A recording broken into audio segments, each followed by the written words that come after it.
Olá, eu sou o Blitai e hoje nós vamos continuar aí a nossa saga passando por todas as raças de Tormenta 20. Sempre estou trazendo para vocês, né, toda semana, uma raça do livro base, o livro de regras de Tormenta 20, e uma raça especial lá do Ameaças de Arton, tá? Uma diferentona.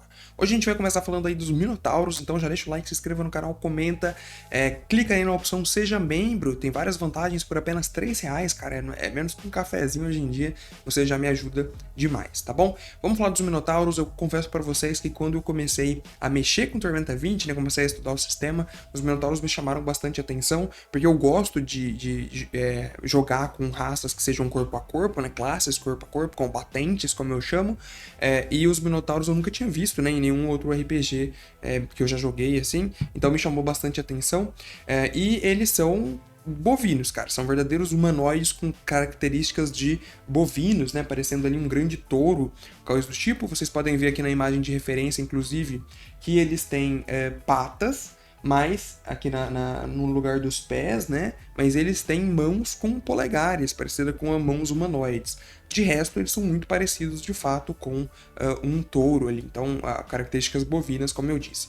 Eu gosto muito da sociedade dos Minotauros, da lore dos Minotauros em si em Tormenta, porque eles foram inspirados na Roma Antiga. E, cara, eu amo a Roma Antiga, né? Acho muito legal e tal. Então, eles têm muitas características dos romanos. Eles são extremamente organizados, né? A lore do Minotauro em si, eles constituíram um reino extremo, um verdadeiro império, né? Não é nem um reino, um verdadeiro império extremamente organizado. A história política deles é muito parecida com da Roma Antiga. Eles são disciplinados, militarizados, só que eles têm uma grande mácula na sua sociedade, que é a escravidão. É uma raça escravagista, e que isso aconteceu meio que pela sua própria divindade principal, que era Tauron.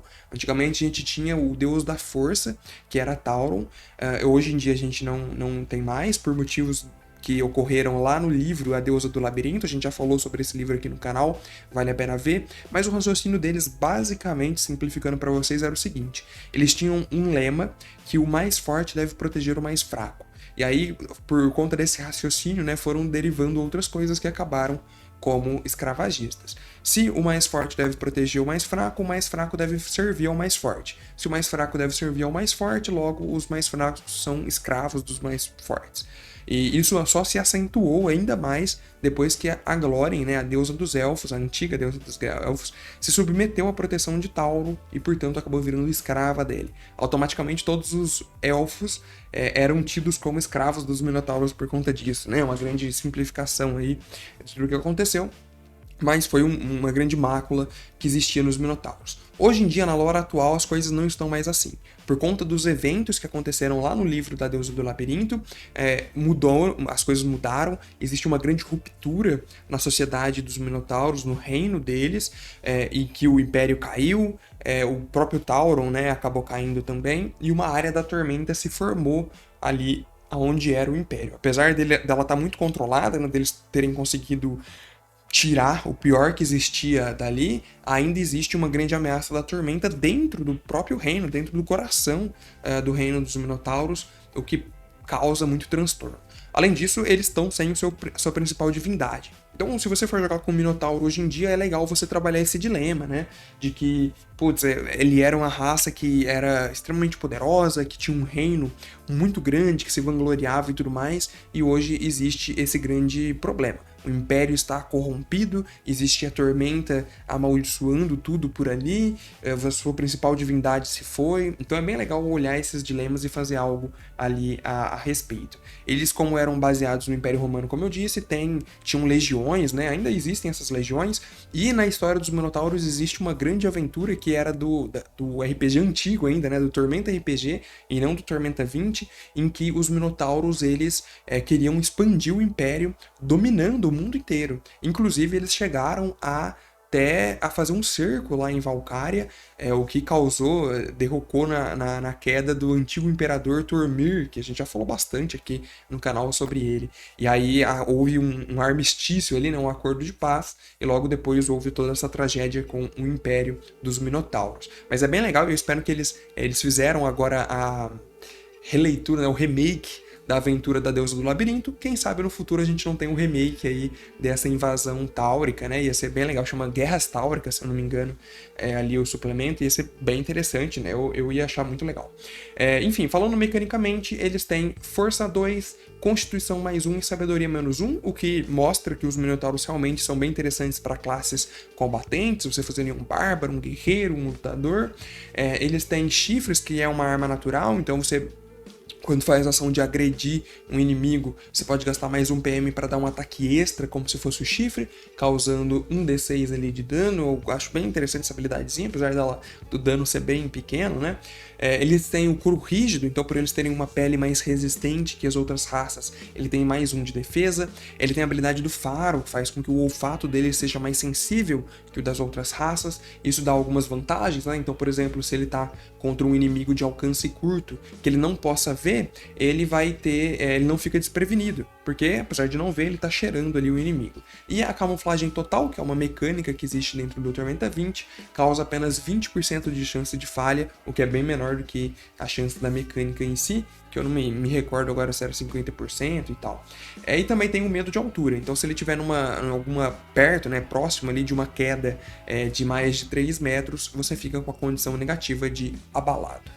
E os Minotauros têm medo de altura, a gente vai falar de uma raça do Ameaças de Arton que definitivamente não tem. Estamos falando aqui das arpias, né? Esses seres bizarros aqui, vocês podem ver na imagem, né? Eu nunca vi uma arpia jogando, mas eu acho uma raça bem interessante e curiosa de se jogar. Se você já viu, por favor, né? Comenta aí. As arpias dizem que são seres extremamente malignos, são extremamente agressivas, sanguinárias, elas têm a aparência de uma ave mesmo, só que a diferença é que elas têm uma cabeça de bruxa, de uma mulher humana, bem velha, sinistra, com um aspecto ali sujo, e o resto do corpo verdadeiramente uma ave, né, cobertas de penas, asas grandes e garras extremamente afiadas. Ela dito que elas têm uma voz estridente, que ela utiliza ali para ameaçar, amedrontar os seus inimigos. Muito legal porque elas são extremamente raras, é dito que elas são vistas dentro de masmorras, mas também protegendo, né, alguns lugares em montanhas ou coisa do tipo, e sabe-se muito pouco sobre elas, né? Ninguém sabe de onde elas veio, de onde elas veio não, né? Que horror, de onde elas vieram, quais são o motivo de existência dessas arpias em si, e também não sabem se existe arpia macho. Né, dizem que, pelo menos nunca foi visto. Alguns acreditam que os arpias machos, eles vivem dentro das montanhas e por eles serem muito fracos, elas não deixam eles saírem, fazendo com que esses machos vivem em cativeiro somente com a função reprodutora ali, né, somente para isso. Elas não usam nenhum tipo de roupa, nem armadura, né, porque obviamente não cabe, não faz muito sentido, mas elas podem empunhar armas pelos pés. E também com esses pés, né, com essas garras, elas conseguem atirar flechas. Olha só que doideira, né? Então dá pra fazer muito, cara, uma arpia caçadora, tá? Eu não tô nem zoando, eu acho que fica muito legal uma ficha dessa. Tô pensando até em fazer de zoeira aí, de teste, pra gente ver. E aí, dito que elas também são devotas, acima de tudo, a Megalock, a fazer as vontades dele e tudo mais, sendo seres, como eu disse, bem raras, mas muito curiosas, tá? Pela aparência que vocês conseguem ver já que é um pouco estranho, eu até estranhei bastante aqui nas habilidades de raça, que a gente já vai falar sobre isso, elas terem carisma, né, terem pontos de carisma 1, porque não parecem ser seres nada carismáticos, apesar de curiosos. A habilidade de raça ela tem destreza 2, carisma 1, inteligência -1. Ainda assim, eu acho que dá um bom caçador ali, um ladino, talvez, com essa raça, fica bem legal.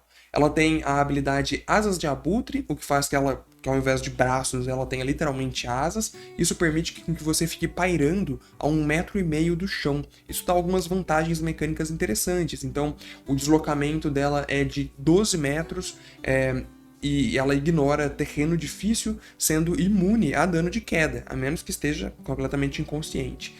E aí, se ela não estiver utilizando a armadura pesada, você pode gastar 1 de PM para voar um deslocamento ali de 12 metros. Você faz uma rajada ali voando e tal. Ela também tem a habilidade Cria de Masmorra, o que faz com que ela seja considerada um monstro para efeitos, e também recebe visão no escuro e mais 2 de intimidação e sobrevivência.